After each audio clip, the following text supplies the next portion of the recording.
estábamos explicando esa consideración de la ley acerca del título cualificado que se le otorga al contratista del Estado como un verdadero colaborador de administración.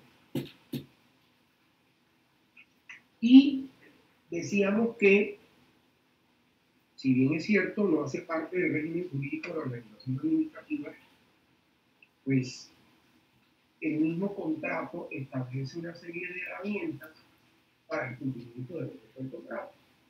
Y precisamente para el cumplimiento del objeto del contrato hay una figura que es la del interventor, que cumple unas funciones que son inherentes a la administración pública en su condición de ente contratante, que in situ, en la ejecución del contrato, está presente la figura del interventor como representante precisamente de la administración contratante, y que si bien es cierto, tal como quedan descritas esa serie de funciones en la sentencia de constitucionalidad 037 del año 2003, funciones que son propias de la administración pública, hay otras que no pueden ser asumidas por el interventor como quiera, que son intransferibles por parte de la administración pública.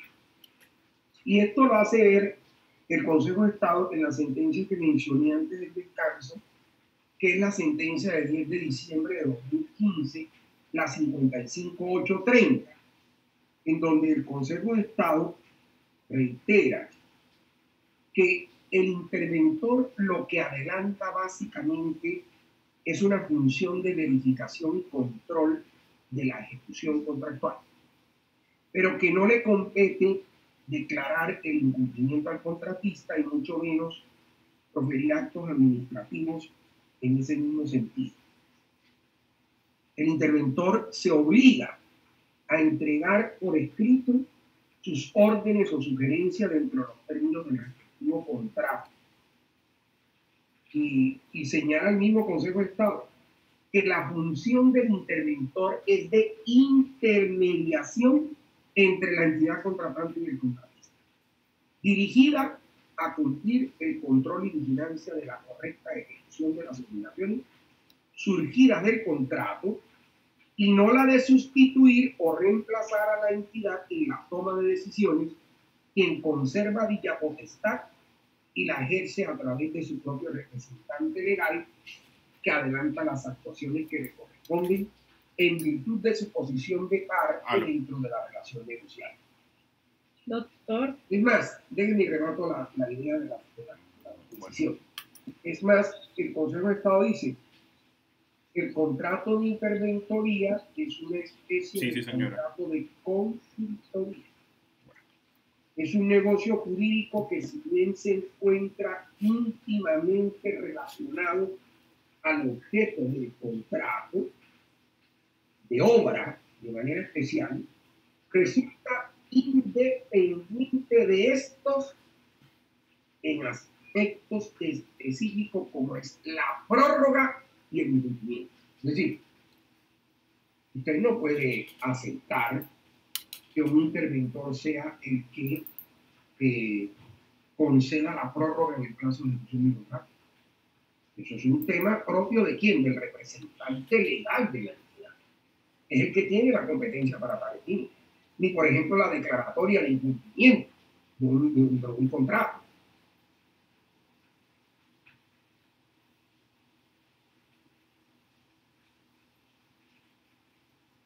Iniciar la actuación administrativa pendiente a la imposición de una sanción de carácter contractual, pero de ningún.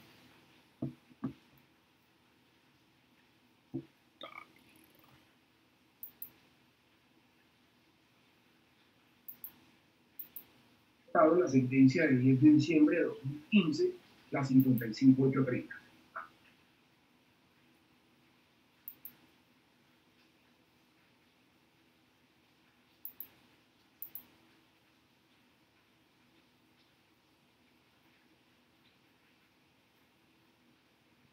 ahorita puede escribir que los materiales que se van a usar para la obra no son los que se habían estipulado anteriormente, se habían aprobado para el contrato. Él hace esas observaciones. Cuando él pasa esas observaciones, ¿qué procede? Y corroboran de que efectivamente lo que él está diciendo es verdadero. Los insumos o el proveedor no está cumpliendo con lo que ya se había pactado.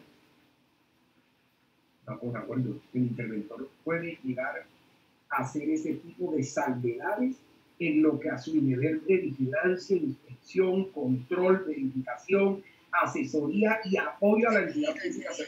Claro que sí. Es más, hay jurisprudencia sobre el tema. Hay jurisprudencia sobre el tema. Le cito la sentencia 38098 de 29 de octubre de 2018. 29 de octubre de 2018, 38, perdón, 098. 38098. ¿Listo? Claro que sí. Por supuesto. Bueno, teniendo entonces esto medianamente claro, vamos a hablar de la naturaleza jurídica y el régimen jurídico aplicable al contrato. Y para tal fin, voy a pedirle a la doctora Ivonne, no sé si está conectada ahora sí, vale. Doctora Ivonne, ayúdenos con el artículo 2 de la Ley 80 de 1990. Por favor, pónganle atención a esta norma y de manera muy especial el encabezamiento de la misma. Vamos a leer desde el encabezamiento de la misma. Artículo 2, Ley 80 de 1990. Adelante. Artículo 2. Doctora, leemos solo el numeral primero con sus dos literales, A y B. ¿Vale? Ok. Artículo 2. De la definición de entidades, servidores y servicios públicos. Para los efectos de esta ley, primero, se denominan entidades estatales. A. La nación, las regiones, los departamentos, las provincias, el distrito capital y los distritos especiales, las áreas metropolitanas, las asociaciones de municipios, los territorios indígenas y los municipios, los establecimientos públicos, las empresas industriales y comerciales del Estado, las sociedades de economía mixta en las que el Estado tenga participación superior al 50%, así como las entidades descentralizadas indirectas y las demás personas jurídicas en las que exista dicha participación pública mayoritaria, cualquiera sea la denominación que ellas adopten en todos los órdenes y niveles. B. El Senado de la República, la Cámara de Representantes, el Consejo Superior de la Judicatura, la Fiscalía General de la Nación, la Contraloría General de la República, las Contralorías departamentales, distritales y municipales, la Procuraduría General de la Nación, la Registraduría Nacional del Estado Civil, los ministerios, los departamentos administrativos, las superintendencias, las unidades administrativas especiales y en general los organismos o dependencias del Estado a los que la ley otorgue capacidad para celebrar contratos. Muy bien. No sé si los compañeros prefieren que lo vuelva a leer o entro directamente en la explicación. Doctores, y además no tengo ningún problema, soy de la tesis que uno las normas las tiene que releer y releer, porque es así, y cada vez que uno lee una norma le encuentra distintas interpretaciones. Entonces, simplemente digan, si quieren que la doctora Ivonne vuelva a leer el numeral primero con los dos literales del artículo 2 de la ley 80. ¿Lo volvemos a leer? Contesten, doctores, que aquí el tiempo corre. Claro. A ver, Sí. doctora Ivonne, leámoslo despacito, no vayamos tan rápido, leámoslo tan despacito. Primero, se denominan entidades estatales. Fuerte, porque no se oye. A. La nación, las regiones, los departamentos, las provincias, el distrito capital y los distritos especiales, las áreas metropolitanas, las asociaciones de municipios, los territorios indígenas y los municipios, los establecimientos públicos y las empresas industriales y comerciales del Estado, las sociedades de economía mixta en las que el Estado tenga participación superior al 50%, así como las entidades descentralizadas indirectas y las demás personas jurídicas en las que exista dicha participación pública mayoritaria, cualquiera sea la denominación que ellas adopten en todos los órdenes y niveles. B. El Senado de la República, la Cámara de Representantes, el Consejo Superior de la Judicatura, la Fiscalía General de la Nación, la Contraloría General de la República, las Contralorías departamentales, distritales y municipales, la Procuraduría General de la Nación, la Registraduría Nacional del Estado Civil, los ministerios, los departamentos administrativos, las superintendencias, las unidades administrativas especiales y en general los organismos o dependencias del Estado a los que la ley otorgue capacidad para celebrar contratos. Mire qué interesante lo que está en el artículo 2. Voy a lanzar una primera pregunta. ¿Qué les llama la atención de la redacción de ese artículo? Y lo digo desde el encabezado de la misma norma. ¿Qué les llama la atención?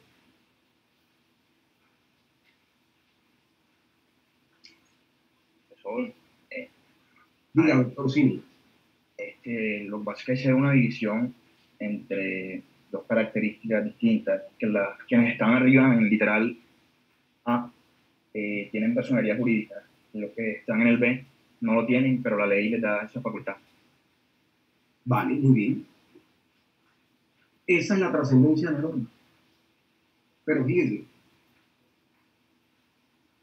para los solos efectos de esta ley, todas se denominan entidades estatales. Tengan o no tengan personería jurídica.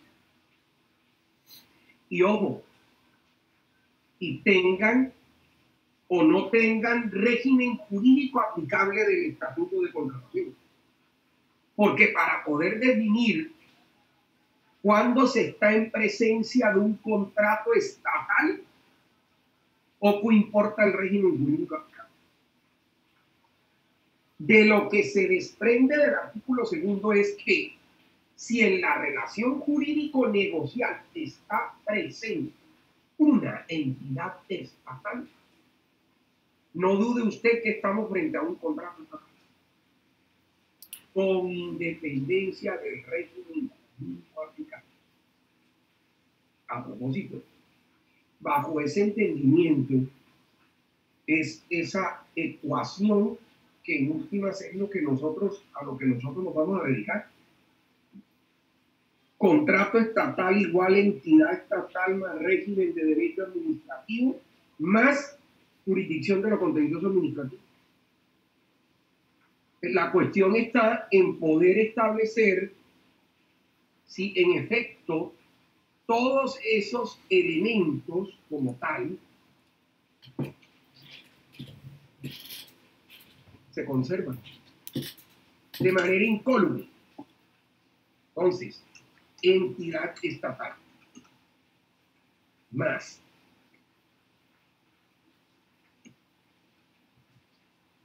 el régimen de derecho administrativo más jurisdicción de lo contencioso administrativo. Decirles a ustedes, este es un elemento inamovible. Porque desde la ley 80,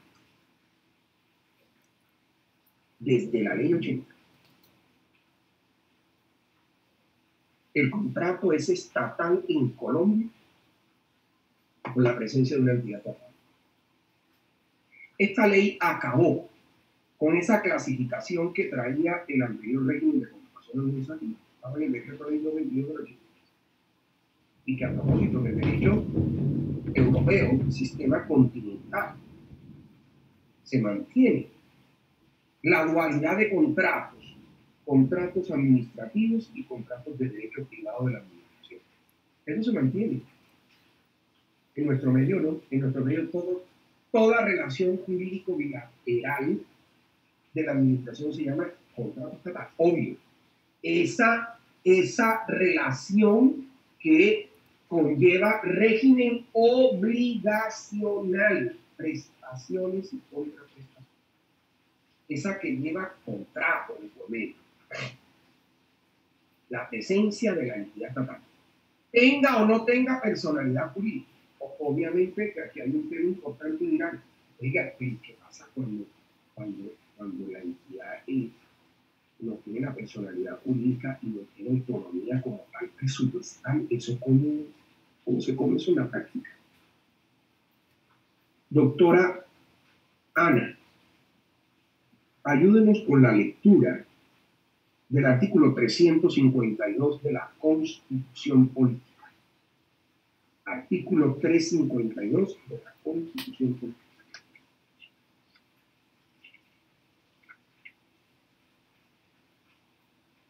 Dice, Ley Orgánica del Presupuesto. Además, artículo 352. Además de lo señalado en esta Constitución, la Ley Orgánica del Presupuesto regula lo correspondiente a la programación, aprobación, modificación, ejecución del presupuesto de la Nación, de las entidades territoriales y de los entes descentralizados de cualquier nivel administrativo y su coordinación con el Plan Nacional de Desarrollo, así como también la capacidad de los organismos y entidades estatales para contratar. Muy bien. Así como también la capacidad de las entidades u organismos para contratar. En la Ley Orgánica del Presupuesto está.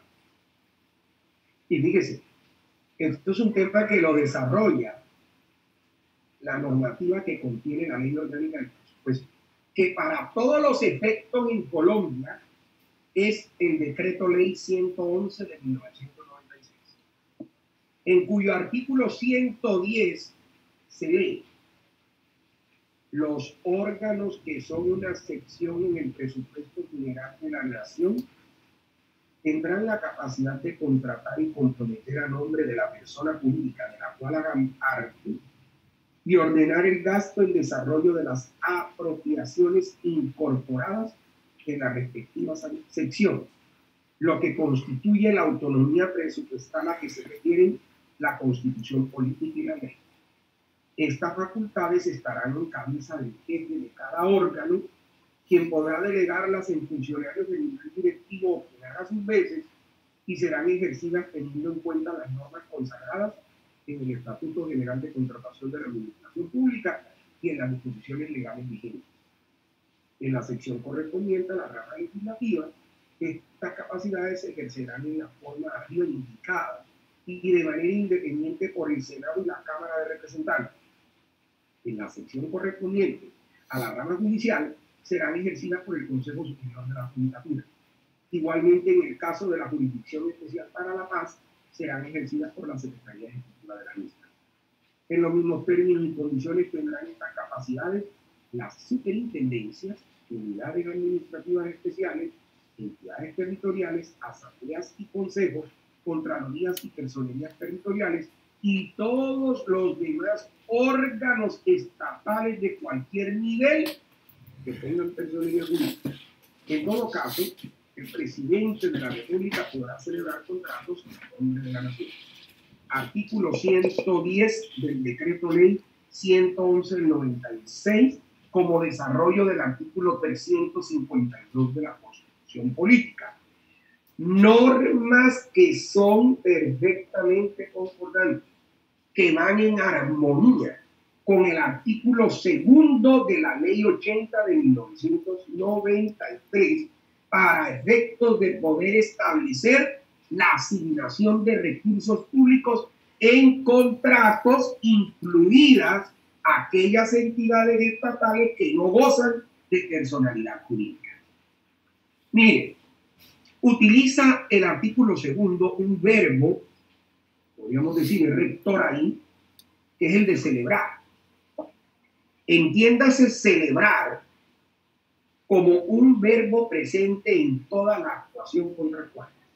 Es decir, es la capacidad para contratar que se encuentra presente desde el inicio del proceso de formación de voluntad contractual. Esto es, desde el momento en que la administración expresa el querer celebrar un contrato hasta el finiquito de la relación jurídico-negocial.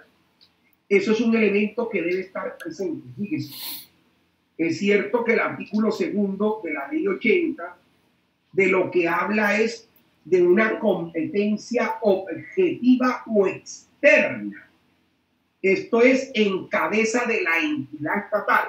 Esa es una competencia meramente abstracta, en cabeza del ente estatal. Competencia objetiva o externa. ¿En cabeza de quién? Entidad estatal, a términos técnicos de la ley 80 de 1997. ¿Cuáles entidades estatales? Todas. ¿Por qué? Porque es que la norma, aunque haya dispuesto nomenclatura, eso no es un numerus clausus o lo que es lo mismo. No es una lista taxativa de las entidades estatales en Colombia. El artículo 2 simplemente comporta un listado enunciativo de cuáles entidades estatales pueden celebrar contratos estatales. Parafraseando a la profesora Consuelo Sarria, no están todas las que son, ni son todas las que están en el artículo 2 de la ley 80. Es una lista meramente enunciativa. Y además tuvo que ser así, porque si la lista fuera taxativa, los escasos 81 y 80 no hubieran sido suficientes para poder entrar en la inclusión de todas las entidades estatales que hacen parte de la estructura total del Estado. Pero hay un reflejo en el concepto mismo de administración pública. Y además tener en cuenta, fíjese, la ley 80 del año 93. En lo que a la estructura del Estado se refiere, esta ley se adelantó a la ley 489 del 97, porque la ley 80 es del 93. ¿Pero por qué? Porque eso es un reflejo de lo que la Constitución Política del año 91 incorporó en torno a la nueva estructura del Estado. Por supuesto que ahí hay que incluir las nuevas entidades que surgieron con ocasión de la reforma al Estado del año 2011 en el gobierno de Juan Manuel Santos, que se crearon las famosas agencias estatales, entidades algunas escindidas, otras fusionadas, otras creadas como nuevas, pero hay agencias estatales que hacen parte de la estructura del Estado, incluida la que hoy actúa como un órgano rector en materia de contratación pública, pues es la Agencia Colombia Compra Eficiente, la Agencia Nacional de Contratación Pública. Entonces, varios aspectos, varias características que tiene ese artículo 2 que deben tenerlo en cuenta, pero mire lo que trasciende del artículo 2. Ahí lo que está inmerso es el criterio que identifica el contrato como estatal en Colombia. Es un criterio desde lo subjetivo, desde el punto de vista orgánico o funcional. Por lo que ya he dicho antes, porque en la relación jurídico-negocial está presente una entidad estatal. Con esa sola consideración decimos estamos frente a un contrato estatal. Que haya una entidad estatal en el negocio jurídico público. Punto. Ese es un criterio subjetivo desde el punto de vista orgánico-funcional. Ese es el criterio que prevalece, que es un criterio preferente hoy en día para la identificación del contrato como estatal. A diferencia de lo que sucedía otrora, bajo la vigencia del Decreto Ley 222 del 83. El criterio que jugaba era el criterio legal. Es decir, la ley de manera expresa era la que señalaba cuáles eran los contratos administrativos. Y estaba en el artículo 16 de ese decreto. Una lista casi que interminable de cuáles eran los contratos administrativos. Lo que sucedía es que en una norma subsiguiente, el decreto ley señalaba que los demás contratos eran de derecho privado. Ahí estaba la otra calificación de la relación negociada. Pero que cuando a ellos se les incluía la cláusula de caducidad, el juez competente era el contencioso administrativo. Esto en la práctica pues dificultó muchísimo el poder establecer en últimas cuál era el juez competente, porque nunca se pudo establecer que si definitivamente la controversia tenía que venir directamente de la inclusión de la cláusula por ocasión de ese poder exorbitante, o si era simplemente por el hecho de haberse incorporado dicha cláusula en el contenido del contrato. Entonces, ante todo esto, por eso es que el legislador del 93 decidió unificar, y de verdad que es un concepto, eso fue lo que quiso el legislador, único y universal de contrato, estableciendo en una sola tipología contractual la relación bilateral de la administración y denominando a todos los contratos estatales. Año de 1993, criterio subjetivo desde el punto de vista orgánico funcional del artículo 2 de la ley 80. Verbo celebrar, que no se contrae simplemente al momento en que se signe el documento, sino que es un verbo que está presente a lo largo y ancho de toda la actuación contractual. La permea, si se quiere, ese verbo celebrar. El criterio de identificación, la lista enunciativa, poco importa el régimen jurídico aplicable, entran las entidades con personería jurídica, sin personería jurídica, y definitivamente estamos frente a la competencia objetiva o externa. Claro está, la competencia aquí juega en una doble vertiente y no es suficiente la competencia en cabeza de la entidad estatal, es decir, de la competencia objetiva o externa. La competencia hay que entenderla como un presupuesto de procedimiento, como la acción que legitima válidamente la conducta que despliega la administración pública. Esa es la competencia. Y que en la doble vertiente, pues el artículo 2 nos habla de la competencia objetiva o externa. Pero el artículo 11 de la ley 80, y fíjese, con eso ya estamos estudiando el primer sujeto o parte del contrato público. Y el primer sujeto o parte es la administración pública. En una doble vertiente, competencia objetiva o externa en cabeza de la administración y competencia subjetiva o interna, el sujeto que actúa en nombre y representación de la entidad estatal. ¿Dónde está consagrado eso? En el artículo 11. Por eso le pido a la doctora Ivonne, no a la doctora Ana, sino a la doctora Ivonne, que nos ayude con la lectura del artículo 11 de la ley 80 de 1993. Artículo 11, por favor.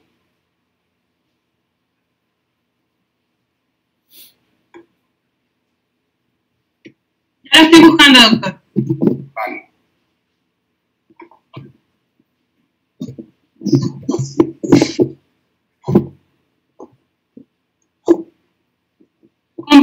De la competencia para dirigir licitaciones y para celebrar contratos estatales.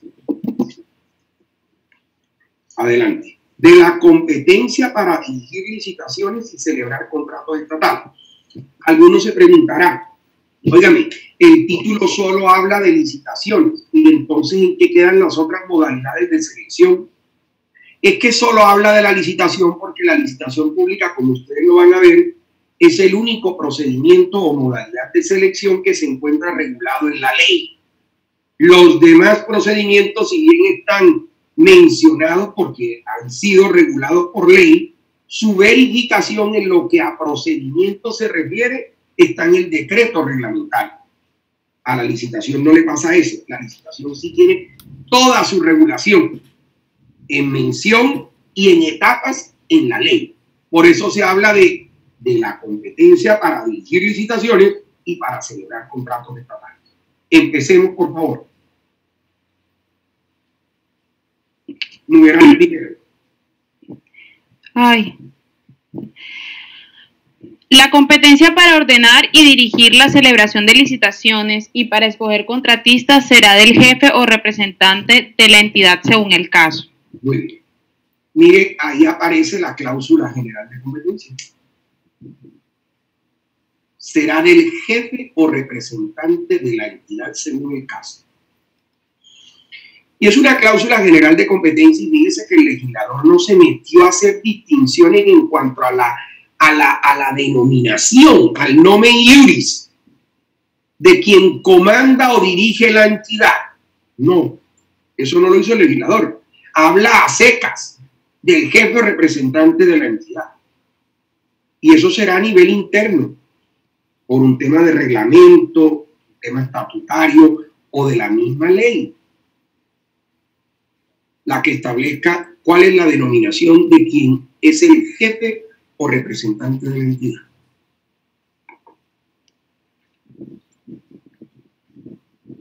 Habrá entidades donde aparecerá como presidente, como director, como gerente o solamente jefe.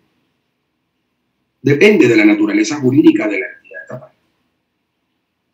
Pero mire qué interesante. Bueno, y además, en derecho administrativo, esa condición solamente se da a través de una situación legal y reglamentaria. Nombramiento más posesión. Por lo que esa persona que aparece como el titular en lo que a la competencia subjetiva se refiere en materia de contratos estatales, está dedicada al servidor público, al personal de manejo y confianza. O sea, ese que es de pico y pala al interior de la entidad estatal no puede llegar a ser el jefe o representante de la entidad. Mire, esa coletilla que leyó la doctora Ivonne del numeral primero.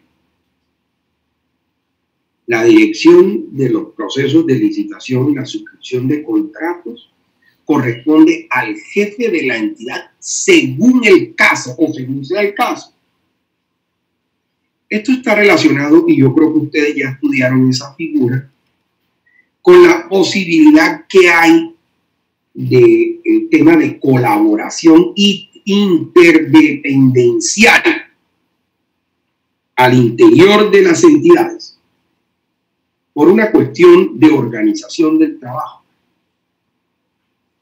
de poder trasladar el ejercicio de la competencia a órganos del nivel directivo o ejecutivo, tal como se encuentra diseñada la figura en el artículo 12 de la Ley 80 de 1993, norma que a su vez fue modificada por el artículo 21 de la Ley 1150 de 2007, que agregó un parágrafo al artículo 12 de la Ley 80 del 93.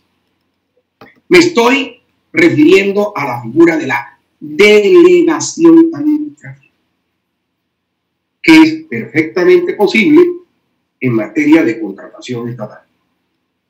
Por virtud, insisto, de esa colaboración al interior de las entidades.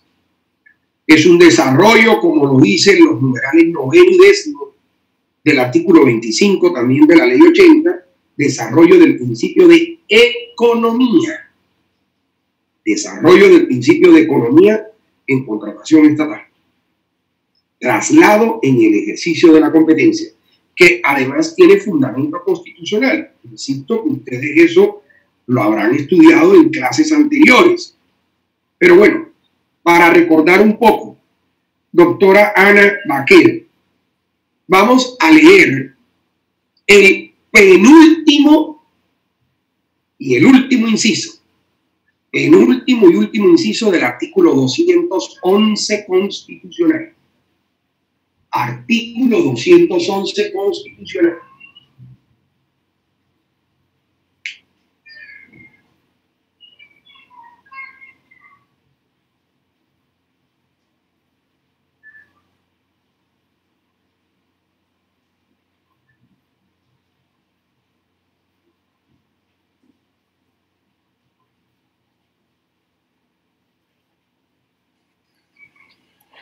dice, la delegación exime de responsabilidad al delegante, la cual corresponderá exclusivamente al delegatario, cuyos actos o resoluciones podrán siempre reformar o revocar aquel, reasumiendo la responsabilidad consiguiente. La ley establecerá los recursos que se pueden interponer contra los actos de los delegatarios. Muy bien. Fíjese lo que dice la Constitución Política, y yo no sé, doctora Ana, me informa. ¿Ustedes estudiaron este tema? ¿Ustedes ya estudiaron la delegación? Sí, doctor. ¿Hicieron referencia al tema de la contratación pública?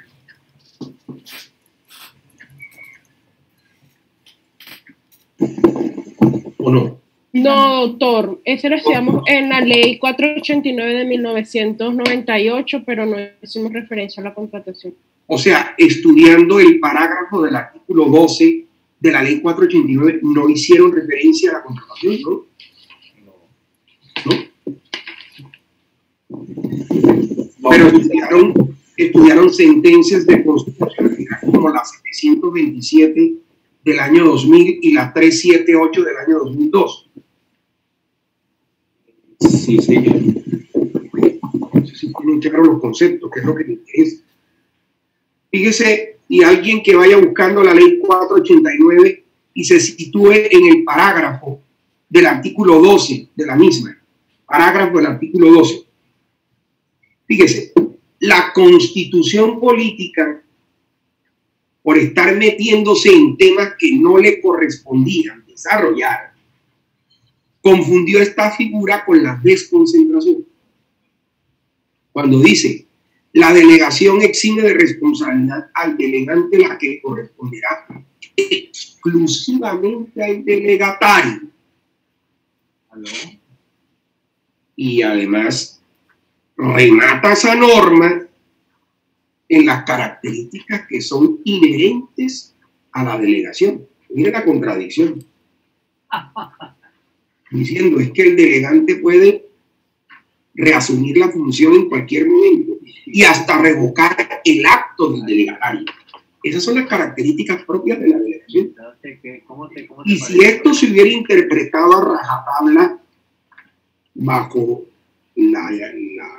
el sentido más literal de la primera parte del artículo 211 o de esa parte del artículo 211 de la Constitución Política, de verdad que sería el único país del mundo en donde, existiendo derecho administrativo, la delegación exime de responsabilidad al delegante. Y esto tiene su razón de ser por lo siguiente, porque es que cuando usted traslada el ejercicio de la función, usted lo hace de manera pro tempore y jamás de los jamases despojándose de la titularidad de la función. Es decir, quien delega sigue conservando la titularidad de la función. Quien delega solo traslada el ejercicio de la competencia. Y ese es el error que cometió la Constitución Política. A tal punto que por eso la Ley 1150-2007, en el artículo 21, que agregó el parágrafo al artículo 12 de la Ley 80, señala que el delegante no se exime de responsabilidad ni en la actividad precontractual ni en la actividad contractual en lo que tiene que ver con los deberes de vigilancia y control. Y era lo propio. Entonces le pido a la doctora Ivonne, le hago por favor el artículo 12 debidamente modificado por el 21 de la Ley 1150-2007. Por favor. ¿Ya encontró la norma? Sí, señor. Artículo 12, de la delegación para contratar. Aparte tachado, derogado por el artículo 32 de la Ley 1150 del 2007. Los jefes y los representantes legales de las entidades estatales podrán delegar total o parcialmente la competencia para celebrar contratos y desconcentrar la realización de licitaciones en los servidores públicos que desempeñen cargos del nivel directivo o ejecutivo o en sus equivalentes. En ningún caso, los jefes y representantes legales de las entidades estatales quedarán exonerados por virtud de la delegación de sus deberes de control y vigilancia de la actividad precontractual y contractual. Muy bien. Leo el parágrafo adicionado. Sí, claro que sí. Dice, parágrafo, para los efectos de esta ley se entiende por desconcentración la distribución adecuada del trabajo que realiza el jefe o el representante legal de la entidad, sin que ello implique autonomía administrativa en su ejercicio. En consecuencia, las actividades cumplidas en virtud de la desconcentración administrativa no procederá ningún recurso. Vale.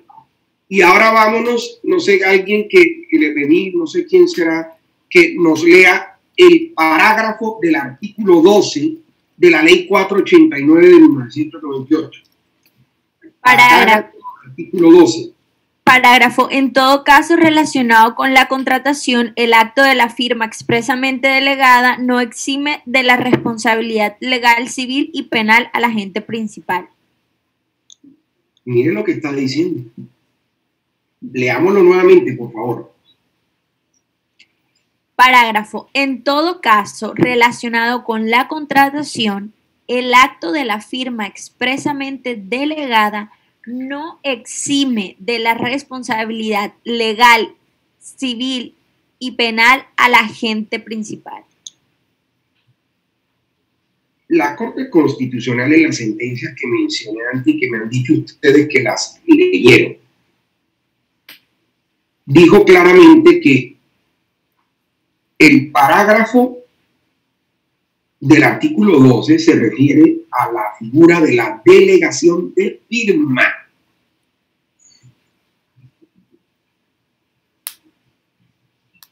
En donde podemos decir, técnicamente no corresponde a la figura de la delegación administrativa. El ejemplo más claro, el jefe representante de la entidad que lleva a cabo determinado proceso de selección y proyecta incluso el acto administrativo de adjudicación. Pero el día de la adjudicación se ausenta y delega la firma en otro funcionario. Permítame, como la utilización de otro por uno, que vulgarmente es lo que se conoce como el idiota útil.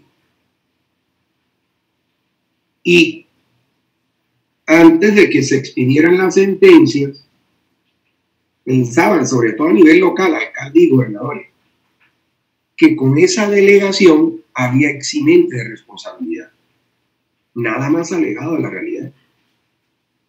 Es simplemente suscribir un acto sobre el que de manera antecedente ha tenido participación quien tenía la condición de jefe representante de la entidad. Simplemente ese delegatario firma por aquel el acto, no más. Ahora, en la práctica ese delegatario pues igualmente puede responder de acuerdo con la atribución de sus competencias. Hay que mirar cada caso en concreto. Estas son las herramientas que establece la ley. Pero la firma expresamente delegada no exime de responsabilidad al agente principal, esto es, al delegante. Y lo dice claramente el parágrafo del artículo 12 de la ley 489 de 1998. Delegación es válida. Ahora, una delegación que puede ser total o parcial, una delegación que puede venir un acto de carácter general o un acto de carácter particular. Siempre tiene que mediar un acto para que haya la delegación administrativa. Y también es cierto que en cada caso concreto lo que hay que mirar para efectos de excelente responsabilidad es hasta dónde ese delegante continuó plenamente depositando esa confianza en absoluto en el delegatario. Principio de buena fe, confianza legítima y más. Todo eso hay que tenerlo en cuenta. Vamos, doctora Ivonne, al segundo numeral del artículo 11 de la ley 80. Segundo, tiene competencia para celebrar contratos a nombre de la nación el presidente de la República. Bueno, además de que esta normita se reitera en el artículo 110 del decreto ley 111/96, como lo leímos antes cuando estábamos explicando el artículo segundo. Esto no es tan cierto, así de manera desprevenida y rápida la lectura para efectos de dar la aplicación a la misma, porque la Corte Constitucional, con ocasión de una demanda que se presentó contra ese numeral segundo del artículo 11, ley 80, y me refiero en concreto a la sentencia de constitucionalidad 374 del año 94, está sostenido que el presidente de la República no es que tenga competencia para celebrar todos los contratos a nombre de la nación. Usted tiene un departamento administrativo de la presidencia de la República.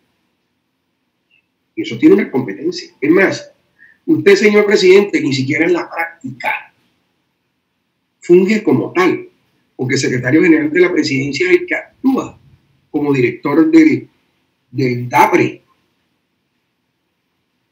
Su actuación en materia de contratación estatal se resume a dos intervenciones: la celebración de convenios o contratos con gobiernos extranjeros y las celebraciones de empréstitos internacionales, los préstamos. El lógico es que él actúa como garante de la nación, y en los préstamos muchas veces ni siquiera se compromete solo el presupuesto, sino hasta el patrimonio de la nación. Y tiene que actuar el presidente de la República. Todo esto se desprende de lo que está en las atribuciones al presidente de la República del artículo 189 de la Constitución Política. En la intervención de la presidencia de la República en la demanda de inconstitucionalidad, la presidencia dijo: óigame, pero es que no puede ser posible que haya órganos que están desarrollando funciones que son inherentes a mí como presidente de la República. En consecuencia, yo puedo celebrar esos contratos. Y la Corte le contesta: un momento, es que la ley 80 en relación con esos órganos creó la ficción legal. Y aunque no tengan personalidad jurídica, para los efectos de ella son entidades estatales y pueden celebrar contratos estatales. ¿Quiénes? Los ministerios, los departamentos administrativos, la superintendencia, incluso sin personalidad jurídica, y las unidades administrativas especiales en tal sentido, y hoy las agencias estatales. Por supuesto, las comisiones de regulación. Todas ellas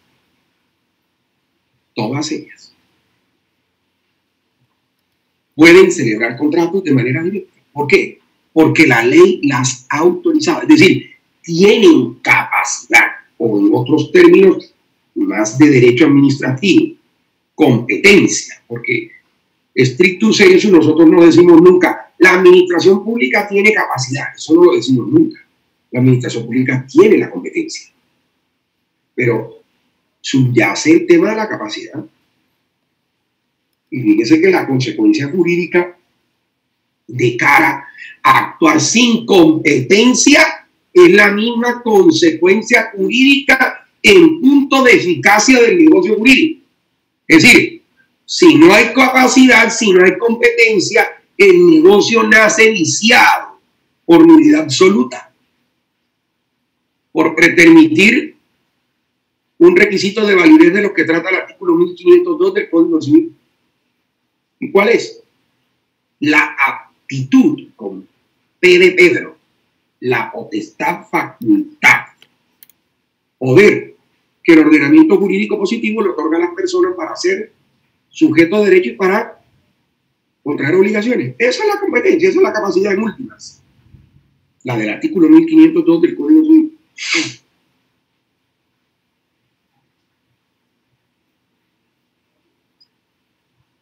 Y quedó entonces desuelta la tesis de la presidencia de la República. Es más, en la lectura que vamos a seguir haciendo del artículo 11, va a quedar muy clara la perfecta armonía, concordancia y simbiosis entre esta norma y el artículo 2. Me explico. Por cada órgano sujeto que está enunciado en el artículo 11, tiene su par desde el artículo 2 como entidad estatal contratante. Leamos, por favor, doctora Ivonne.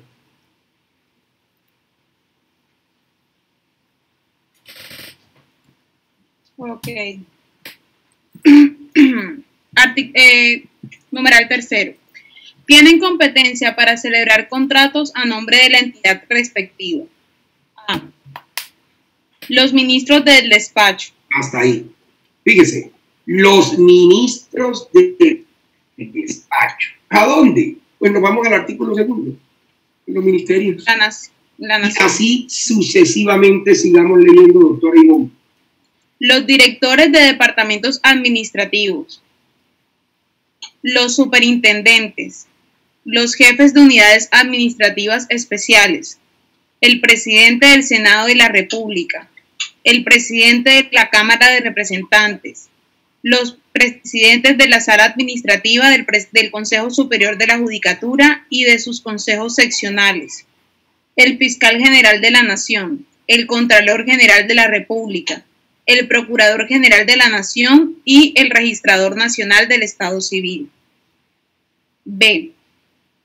A nivel territorial, los gobernadores de los departamentos, los alcaldes municipales y de los distritos capital y especial, los contralores departamentales, distritales y municipales, los representantes legales de las regiones, las provincias, las áreas metropolitanas, los territorios indígenas y las asociaciones de municipios, en los términos y condiciones de las normas legales que regulen la organización y el funcionamiento de dichas entidades. C. Los representantes legales de las entidades descentralizadas en todos los órdenes y niveles. Muy bien, muchísimas gracias. Ahí está la competencia subjetiva interna, artículo 11, y competencia objetiva o externa del artículo 2. Mire, con esto, viendo obviamente lo que hemos repasado de la delegación, queda visto el sujeto llamado administración pública. El primer sujeto de la balanza contractual. Sujeto especial con características especiales que tiene una regulación de tipo legal en relación con la forma como actúa en materia de contratación pública. Ahora, en el otro extremo de la relación está el particular. Y el particular funge primero como tal, siendo un mero interesado en el determinado proceso de selección que se va a llevar a cabo. Y que va cambiando su título a medida que va avanzando el procedimiento administrativo en la fase de selección del contratista. Y cuando llega el momento de la decisión, que es una expresión de autonomía de la voluntad del particular, la presentación de la propuesta, si así lo decide el particular, adquiere ese título, proponente u oferente. Oferta, propuesta son sinónimos.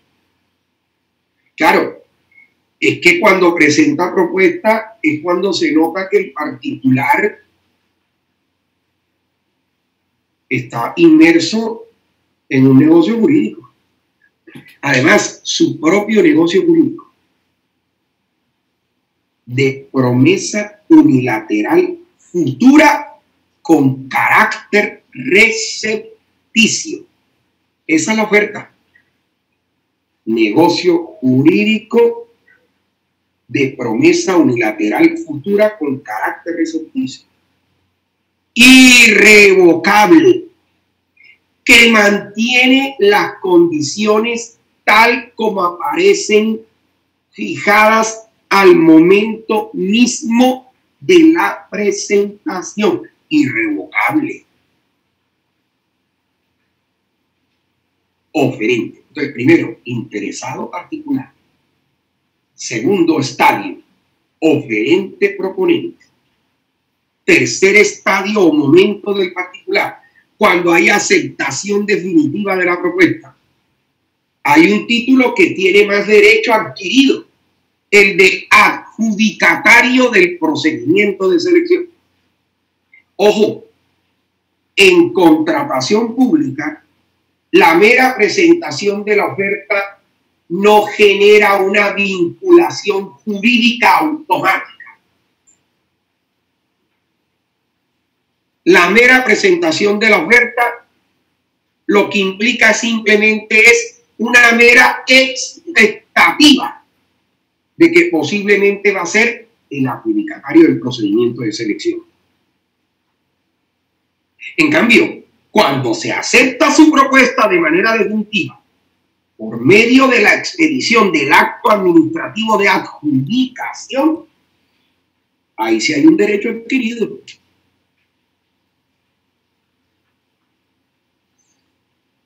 Sólido, blindaje que trae el acto de adjudicación. Por eso es que la propia ley en el artículo 9, ley 1150, establece que el acto de adjudicación es irrevocable y que obliga a la entidad y al adjudicatario. Cuando una norma de manera expresa señala que un acto es irrevocable, es porque contra ese acto no procede recurso alguno. Muy a pesar de que el acto de adjudicación sea un acto de carácter particular individual. Tiene un blindaje. A partir de la expedición del acto de adjudicación, lo que surge es una típica obligación de hacer, que consiste en suscribir el contrato. Es una obligación de hacer. Consiste en suscribir el contrato. O parafraseando a los laboralistas, es que con el acto de adjudicación lo que hay son derechos ciertos e irrenunciables.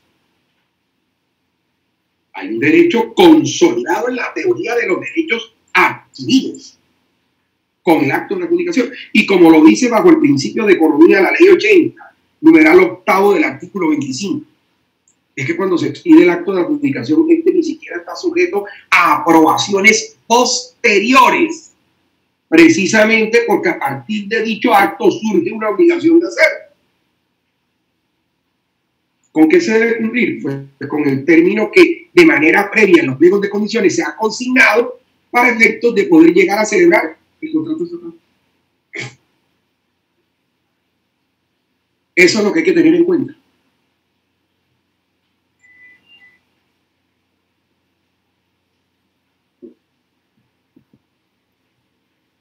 Y cuando se celebra el contrato estatal, fíjese que es cuando aplicamos el título cualificado de que habla el inciso segundo del artículo 3 de la ley 80. Estamos frente al colaborador de la administración, el contratista del Estado. Pero para poder hablar del contratista del Estado es porque el negocio ya está debidamente perfeccionado.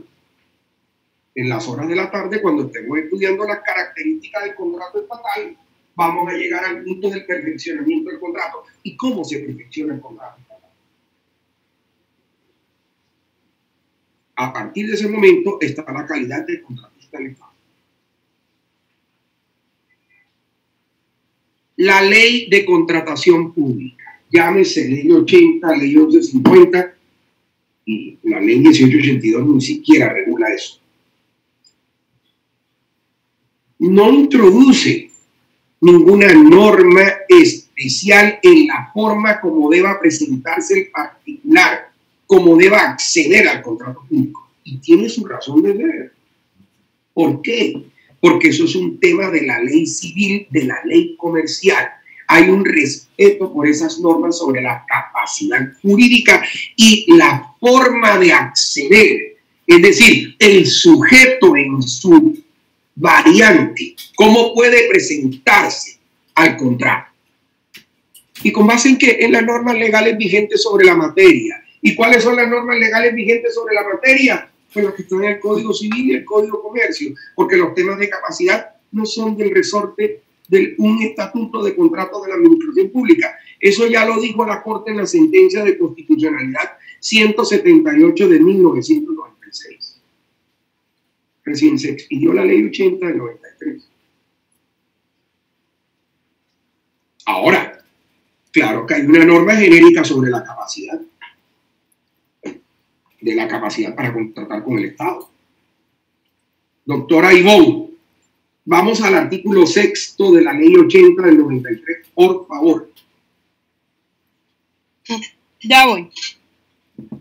Artículo 6 de la capacidad para contratar. Pueden celebrar contratos con las entidades estatales las personas consideradas legalmente capaces en las disposiciones vigentes. También podrán celebrar contratos con las entidades estatales, los consorcios y uniones temporales. Las personas jurídicas nacionales y extranjeras deberán acreditar que su duración no será inferior a la del plazo del contrato y un año más. Muy bien. Mire que lo dice. O sea, ¿qué es lo que aparece? ¿Qué es lo que aparece en el artículo 6 de la ley 80? Una simple remisión a las normas legales vigentes sobre la materia. Código Civil y Código de Comercio.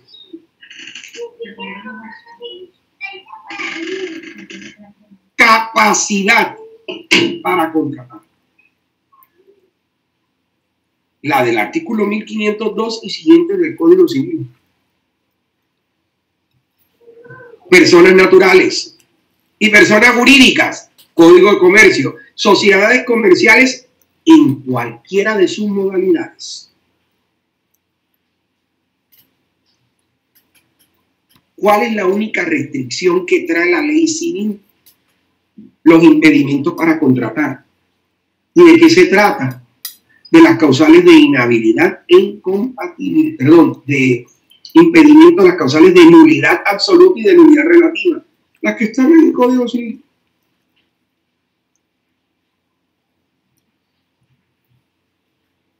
Pero la remisión se queda solo ahí. ¿Por qué? Porque por virtud de principios, que es el gran entramado de la contratación y el eje principal de este tema,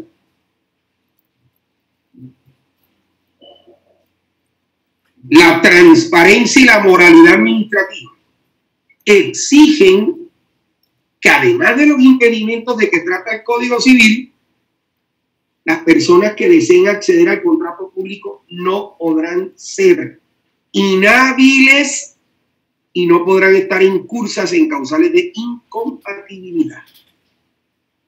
Son impedimentos especiales, inhabilidades. Esas que están en el artículo 8 principalmente de la ley 80 del 93 y constitucionalmente, obviamente, dispuestas otras en el Estatuto Anticorrupción, el acto de corrupción de sociedades comerciales creadas por esa ley del año inmediatamente anterior,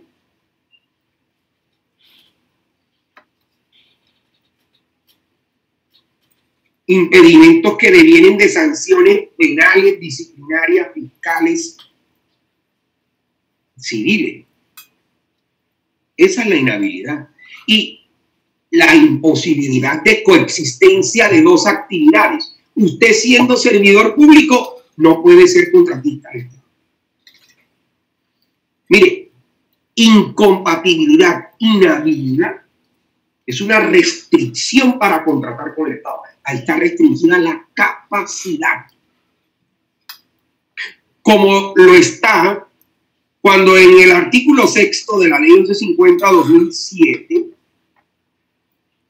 el legislador dice: toda persona que quiera acceder al contrato público, palabras más, palabras menos, deberá estar inscrita, calificada y clasificada en un registro único de proponentes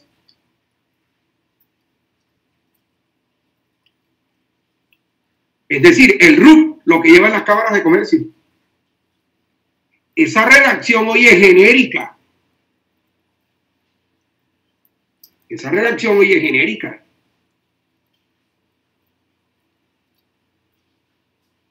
Porque es que en la redacción original de la Ley 80 solo se exigía el RUP para 4 clases de contrato: la obra pública, el suministro, la consultoría y la compraventa de bienes muebles. Hoy la redacción en la Ley 1150 genérica para toda clase de contrato. Ahora, alguien, sobre todo de manera especial, los 4 que han manejado la contratación, me va a decir: oiga, doctor, pero es que el inciso que se lee luego de que la ley ha dicho lo que usted ha mencionado, cuando dice no se requerirá del RUP en tales contratos, concesión de cualquier índole, prestación de servicios profesionales, interadministrativos, contratos de mínima cuantía, y la lista que está ahí, que es así, que es taxativa.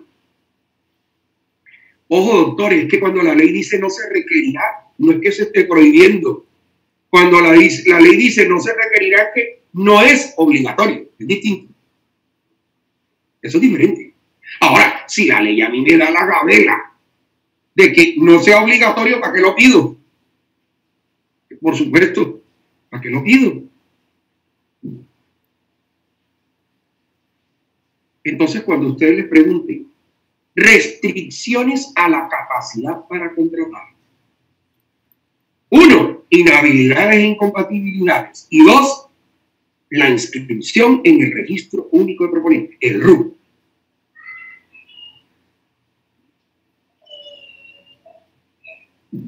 Ahora bien, hay un tema de transformación administrativa,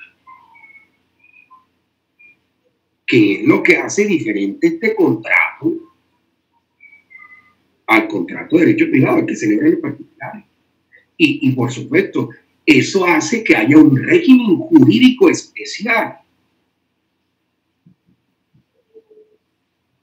Es de lo que hablaba el profesor Ariño Ortiz en su obra La teoría del equivalente económico en los contratos administrativos. La sustantividad del contrato. La sustantividad del contrato. Este contrato tiene un régimen jurídico especial. Y mire, hay un tema de transformación administrativa. Lo que leyó la doctora Ivonne. Los consorcios y las uniones temporales son sujetos contractuales de la contratación pública. Mire cómo a través, igual que el artículo 2 en el literal B, hay una ficción legal. Entes que no tienen personalidad jurídica pueden llegar a celebrar contratos. Perdón, presentar propuestas y celebrar contratos con el Estado. Consorcios y uniones temporales. Y a eso me voy a dedicar la primera parte de la clase de la parte. Y remata el artículo 6 de la Ley 80 diciendo: las personas jurídicas nacionales o extranjeras tendrán un plazo de duración, el plazo de ejecución del contrato, y 1 año más. Eso es un tema de ley. Es un tema, que se le olvidó el pliego de condiciones. Da igual que el pliego de condiciones no lo hubiera pedido. Está en la ley y hay que cumplirlo. Porque es una característica especial de capacidad para contratar con el Estado, la vigencia de la sociedad. Inciso 2 del artículo 6 de la Ley 80 de 1993. Mire, habló de los consorcios y uniones temporales, pero son figuras especiales. pero no hay restricción en la forma de acceder a la contratación, insisto. Personas naturales y sujetos plurales, sociedades, consorcios, uniones temporales, promesas de asociación futura, ya hablaremos de eso,